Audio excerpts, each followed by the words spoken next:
नमस्कार दोस्तों, धर्म रहस्य चैनल में आप सभी का एक बार फिर से स्वागत है। आज का जो अनुभव है यह छलावे को लेकर है।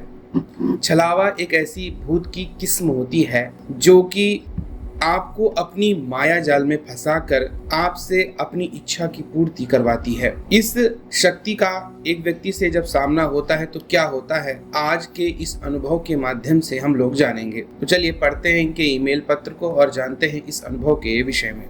नमस्कार गुरुजी, मेरा नाम श्याम गडकरी है और कृपया मेरी जानकारी और बाकी ईमेल आईडी गोपनीय रखें। गुरुजी, मेरा यह अनुभव भेजने का उद्देश्य यह है कि मैंने जो यह राज की बात कभी सुनी थी उसी को मैं आपको भेज रहा हूँ। हालांकि मेरा सामना कभी इन चीजों से नहीं हुआ है, लेकिन इनके विषय में जानकारी रखना और ऐसी बातों के रहस्य को समझना मेरी हमेशा से इच्छा रही है। तो गुरुजी, देर न करते हुए मैं अपने इस रहस्य पर आता हूँ। गुरुजी, आज से करीबन 150 साल पहले हमारे गांव में एक साधु रहा करता था। वह दुर्गा माता का भक्त था और अधिकतर पूजा पाठ साधनाएं किया करता था। कहते हैं उसके पास एक व्यक्ति कुछ तांत्रिक विद्या को सीखने के लिए गया था और जब वह उसके पास पहुंचा तो साधु ने उसे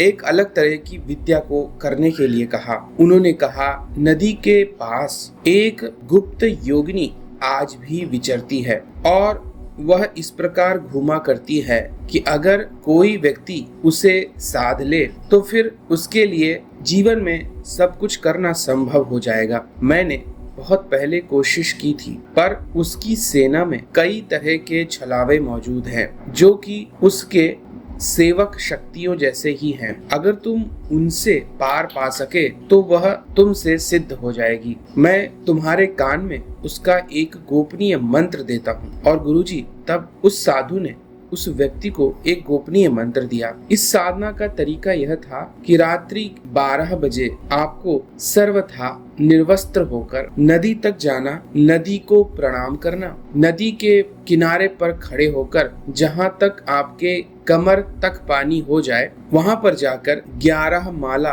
मंत्र का जाप करना और उसके बाद फिर वापस आना और तभी कपड़े पहनना।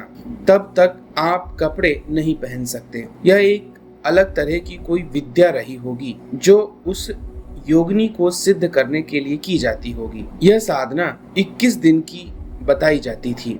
तो वह व्यक्ति गुरु रूपी उस साधु से मंत्र को प्राप्त करके 12 बजते ही रात्रि के सर्वथा निर्वस्त्र होकर पहुंचता है नदी के किनारे के तभी वहां पर एक खूबसूरत स्त्री बैठी हुई दिखाई देती है और वह दूर से ही इसे देखकर जोर जोर से हंसने लगती है। यह व्यक्ति बहुत ज्यादा शर्मा जाता है क्योंकि एक तो यह पूरी तरह निर्वस्त्र था और कोई पागल व्यक्ति वह नहीं था। इसीलिए वह अपने गुप्त अंग को अपने हाथों से ढककर दूसरी ओर जाने की कोशिश करने लगता है। थोड़ी देर बाद चलने के, क्योंकि नदी काफी लंबी और दूर तक थी, इसलिए वह किसी भी स्थान पर जाकर साधना शुरू कर सकता था। लेकिन जैसे ही वह कुछ दूर जाने के बाद एक नदी के किनारे पर पहुंचा, फिर उसे एक स्त्री दिखाई दी और वह उसे देखकर अचरज से कहने लगी, अरे कैसे निरे मूर्ख व्यक्ति हो, कम से कम कपड़े पहन कर तो नहाने आते। यह सुनकर वह व्यक्ति फिर से शर्म से पानी पानी हो गया। उसने फिर से अपने हाथों से अपने गुप्त अंग को ढका और वहां से भागने लगा। इसके बाद वह एक और दूसरी दिशा की ओर नदी के किनारे पर गया और वह नदी के जल में जाकर खड़ा हो गया कि तभी वहां पर एक और स्त्री उसे दिखाई दी और वह कहने लगी, अरे मूर्ख, यहाँ पर नहाने के लिए रात्रि में आना बहुत खतरनाक है। तुम जहाँ पानी में खड़े हो वहीं पर एक मगरमच्छ रहता है। अगर तुम जल्दी बाहर नहीं निकले और उसे पता चल गया तो तुम्हें तो पानी के अंदर ही खींच लेगा। यह बात सुनकर व्यक्ति थोड़ा घबराया, लेकिन उसने इस बार यह सोच लिया था कि कोई न कोई स्त्री यहाँ पर आ ही जाती है और इस वक्त मैं पानी के अंदर हूँ, इसलिए मुझे शर्माने की कोई जरूरत नहीं है, इसे कहने दो, मैं अपनी साधना शुरू करता हूँ।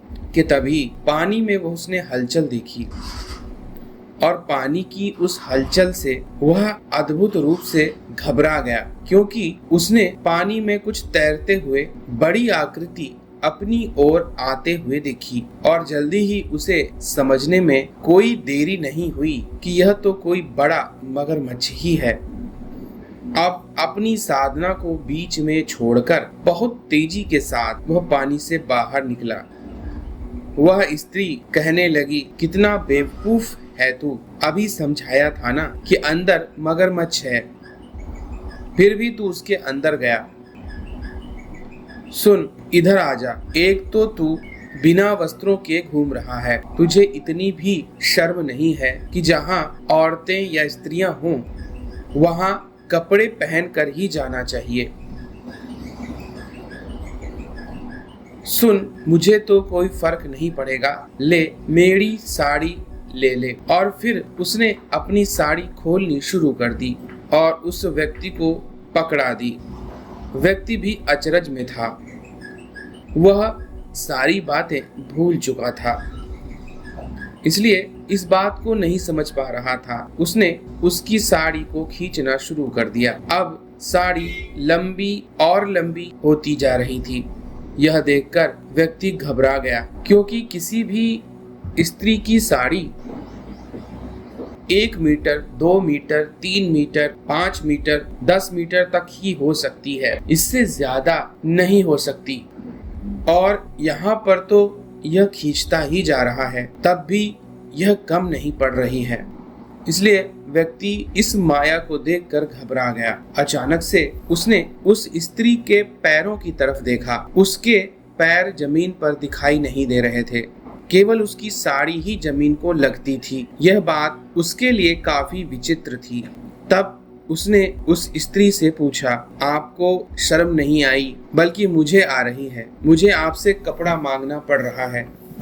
आज मैं जहाँ भी जा रहा हूँ वहाँ कोई न कोई स्त्री दिखाई दे रही है, ऐसा क्यों है? तब वह कहने लगी, अरे रात्रि होते ही यहाँ पर कई स्त्रियां पूजा करने के लिए आती हैं। ऐसे में तुम इतने मूर्ख हो कि बिना वस्त्रों के यहाँ तक चले आए और यहाँ पर आकर यह भी नहीं देखा कि पानी में मगरमच्छ है। इसलिए तुम्हारी मदद करने हेतु ही मैं साड़ी तुम्हें दे रही हूँ। इस साड़ी को अपने शरीर पर लपेट लो। तब उस व्यक्ति ने कहा, आप जो भी हो, मुझे मायावी नजर आती हो, क्योंकि आपकी साड़ी तो खत्म ही नहीं हो रही। तब वह कहने लगी कि तुझे इसकी चिंता करने की जरूरत नहीं है। सुन, मेरे पास एक बड़ी सी कैंची है। इस कैंची की सहायता से तू मेरी साड़ी को काट दे और इस साड़ी को लपेटकर जो भी तुझे करना है वह कर ले।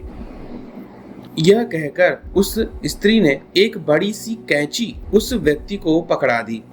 उस व्यक्ति ने उस औरत के कहे अनुसार उस कैंची से स्त्री की साड़ी काट दी और उस साड़ी को स्वयं को लपेट लिया। और फिर वह देखता है कि पानी में जो मगरमच्छ उसकी ओर आ गया था, तेजी से डरकर नदी के दूसरे कोने की ओर भागने लगा। और तब तक उसने देखा वही स्त्रियां जो बार बार उस स्थान पर पहुंच जा रही थी जहां पर वह साधना करने जाता, उसके पास आ गईं। उन सभी का चेहरा पूरी तरह गायब हो गया। शरीर पर केवल वस्त्र ही वस्त्र नजर आते थे, चेहरा दिखाई नहीं देता था। यह देखकर व्यक्ति स्पष्ट रूप से समझ गया कि यह कोई प्रेत आत्माएं हैं और वह स्त्रियां तेजी से इसकी ओर दौड़ी। लेकिन जैसे ही उन्होंने इस व्यक्ति को छुआ, डर कर और चिल्लाकर वहां से गायब हो गईं। यह सुनकर और देखकर वह व्यक्ति अचरज में आ गया। उसे कुछ समझ में नहीं आया। वह सोचने लगा, उस साधु ने कहा था पानी में जाकर के मंत्रों का जाप करना है, वह भी बिना वस्त्रों के। लेकिन अब मैं क्या करूं? व्यक्ति को कुछ समझ में नहीं आया। वह उसी साड़ी को पहनकर पानी के बीच चला गया और कमर भर पानी में खड़े होकर मंत्रों का जाप करने लगा। कि तभी उसने देखा नदी के दूसरे किनारे पर एक और स्त्री खड़ी है जो कि अद्भुत रूप से सुंदर थी। वह इशारा देकर बुलाने लगी और कहने लगी, ओ प्यारे सुनो, इधर आ जाओ, तुम जिसको पुकार रहे हो मैं वही हूँ। यह सुनकर वह व्यक्ति एक बार फिर से अचरज में आ गया। उसके जीवन में एक ही दिन में इतने सारे चमत्कार हो रहे थे कि उसे कुछ समझ में नहीं आ रहा था। वह स्त्री की ओर बढ़ने लगा और चमत्कार तो तब हुआ कि जब वह नदी के बीच से जा रहा था, तब भी नदी की गहराई कहीं भी कमर से ज्यादा या कमर से कम नहीं थी। यह बात उसके लिए और भी ज्यादा आश्चर्य सी नजर आ रही थी कि वह थोड़ी दूर बाद उसके पास पहुंच गया। तब उस स्त्री ने कहा, इस वस्त्र को उतार दो। इस वस्त्र को जब तक तुम पहने रहोगे मुझे प्राप्त नहीं कर पाओगे। तुम इस साड़ी को फेंक दो। तब उस व्यक्ति को कुछ समझ में नहीं आया और उसने कहा, क्या तुम अपनी साड़ी मुझे दे सकती हो? तब वह कहने लगी, ठीक है, लेकिन इससे तो मैं भी निर्वस्त्र हो जाऊंगी। तब वह कहने लगा, क्या तुम मेरे लिए इतना भी नहीं कर सकती हो? तब उस स्त्री ने कहा, ठीक है, और उसने अपनी साड़ी उस व्यक्ति को पकड़ा दी। उस व्यक्ति के पास जो कैंची पहले से मौजूद थी, उसने उस कैंची से उस स्त्री के कपड़े को काटा और जैसे ही उसने ऐसा किया वह स्त्री वहां से गायब हो गई। इसके बाद वह व्यक्ति साधना पूरी करने के बाद अपने गुरु के पास लौट आया। तब उसके गुरु ने कहा, यही वस्त्र तुम्हारे लिए सिद्धि का रूप रहेगा। इसके माध्यम से तुम योगिनी को अपने पास बुला सकोगे। लेकिन कल तुम्हारे प्राण 3 बार जिस शक्ति ने बचाए, जानना चाहोगे वह कौन है?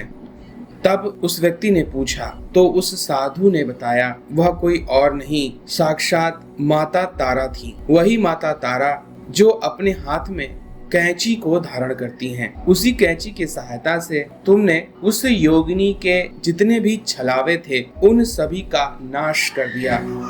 और अगर तुम उस साड़ी को नहीं पहनते तो तुम्हारी रक्षा कोई नहीं कर पाता। वह रक्षा कवच के रूप में सदैव तुम्हारे साथ विद्यमान रही। तब वह व्यक्ति कहने लगा, मैंने तो माता की साधना बहुत पहले की थी, तब भी माता ने आज मेरी रक्षा कैसे की? तब वह कहने लगा कि हम जैसा सोचते हैं उससे कहीं आगे देवी को पता होता है कि कब और कैसे अपने भक्त की सहायता करनी है। तुमने बचपन से माता तारा की साधना की है। आज वह समय था जब वह इस सिद्धि के समय तुम्हारे प्राणों की रक्षा करें, अन्यथा उस योगिनी के 3 छलावे जो उसके सेवक थे तुम्हारे प्राण ले लेते। इस वस्त्र को संभाल कर रखो और जो भी इच्छा हो इस वस्त्र से कह देना, यह तुम्हारे कार्य करता रहेगा। बताते हैं गुरुजी कि वह लोगों की बीमारियां, लोगों पर विभिन्न प्रकार के तांत्रिक प्रयोगों इत्यादि को नष्ट करने की सिद्धि उसके पास सदैव बनी रही। हालांकि यह एक कहानी है और आज इसका कोई प्रमाण उपलब्ध नहीं है, लेकिन गुरुजी मुझे लगता है कि यह उस छलावे और उस देवी का एक स्पष्ट उदाहरण है कि तंत्र विद्या से और तंत्र साधना से क्या क्या नहीं हो सकता है, या फिर इसमें कितने सारे राज छिपे हैं। गुरुजी को प्रणाम। मेरे इस अनुभव को अगर अच्छा लगे तो अवश्य ही प्रकाशित कीजिएगा। आपका धन्यवाद। तो देखिए, यहाँ पर माता तारा ने सिद्धि साधना के दौरान उस व्यक्ति की रक्षा की और छलावों से उसके प्राणों की भी रक्षा की थी। तो अगर आज का यह वीडियो आपको पसंद आया है तो लाइक करें, शेयर करें, सब्सक्राइब करें। आप सभी का दिन मंगलमय हो। जय मां पराशक्ति।